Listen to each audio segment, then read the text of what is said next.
digitized, condensed, packaged, and encrypted, and squirted to eager electronic ears hundreds of kiloclicks down system. Just in case we don't make it back personal. Forrest pushed the thought away. They were a long way from help, and walking a tightrope the width of a calculation wouldn't take much to tumble off into forever.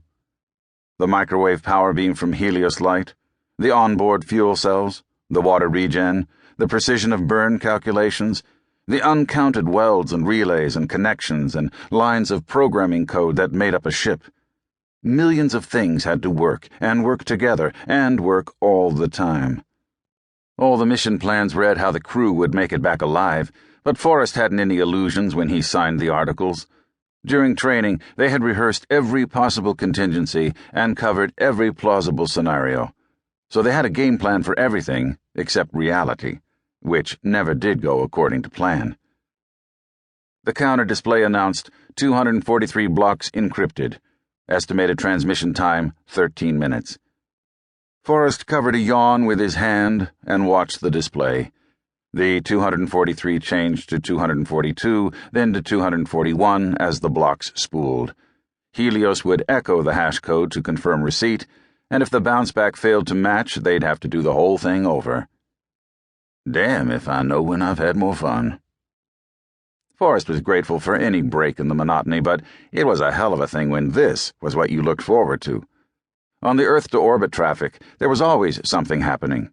Pre-flight checklist, liftoff, rendezvous, mating or deployment, refueling, deorbit, atmosphere braking, max Q, rotation maneuver, descent, and landing. A fellow could keep himself tolerably busy most times, and more often than not feel like a one-armed man juggling bobcats. Now here he was on the cutting edge, the first human venture into translunar space, and all he could do was go along for the ride. He longed for a break in the by-the-numbers, in-the-groove, wake-me-when-we-get-there routine.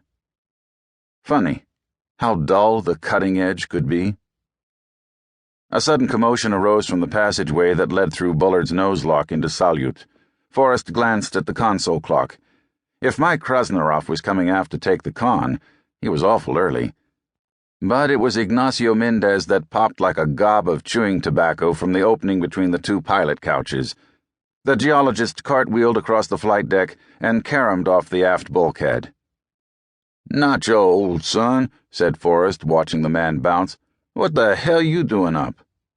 For just an instant, he glimpsed a look of utter terror on the Brazilian's face.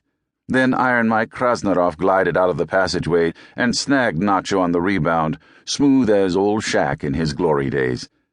The two men grappled and spun in the air together like ice dancers before coming to rest, with one of Krasnaroff's hands holding a stanchion and the other Nacho's neck. "Hey," said Forrest, unsnapping his harness and kicking loose from his seat. "What the hell?" Krasnaroff shook the smaller man like a rag doll. "He snores in his sleep," he bellowed. "For 2 months I have listened, but no more." Then before Forrest could move, Krasnaroff hit the emergency evacuation button. Explosive bolts blew, and the outer hatchway sailed into the void like God's own frisbee. Cabin air whistled after it. Alarms shrieked. Pressure dropped. Forrest's nose and ears began to bleed, and frost condensed on bulkheads and cover plates. Krasnaroff gripped Nacho by the collar and the belt and heaved him out into the starry night. The geologist spun into the darkness, and Krasnaroff clapped the dirt from his hands.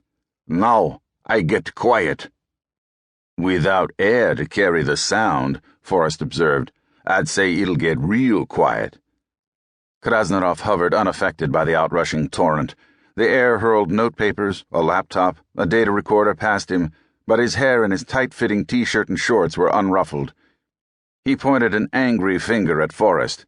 "And you are next, you black bastard." The gale snatched Forrest and hurled him through the gaping hatchway. He grabbed the rim and stopped himself with his body dangling over an endless pit. Methodically, Krasnaroff ground his heel into Forrest's clutching fingers. One by one, they lost their hold, and Forrest fell outbound forever and ever, and... He awoke with a quick intake of breath. The cabin was quiet, save for the constant murmur of the equipment.